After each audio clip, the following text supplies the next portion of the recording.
నమస్తే.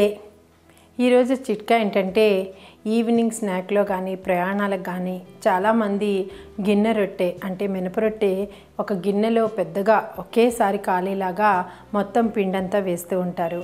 అలా వేయదలుచుకున్నప్పుడు మనం వెడల్పాటి ప్యాన్లో కానీ దడసరి గిన్నెలో కానీ ఇలా పిండంతా వేయగానే దాని మధ్యలో మనం ఒక నేతి గిన్నె కానీ లేదా చిన్న గ్లాసు పరిమాణంలో ఉండేది కానీ దాన్ని మధ్యలో ప్లేస్ చేసి దాంట్లో నెయ్యి కానీ నూనె కానీ వేసి మూత పెట్టి ఆవిరి మీద ఉడికిస్తే చాలా కమ్మని పూర్తిగా ఉడికే మినప రొట్టి మన సొంతం అవుతుంది.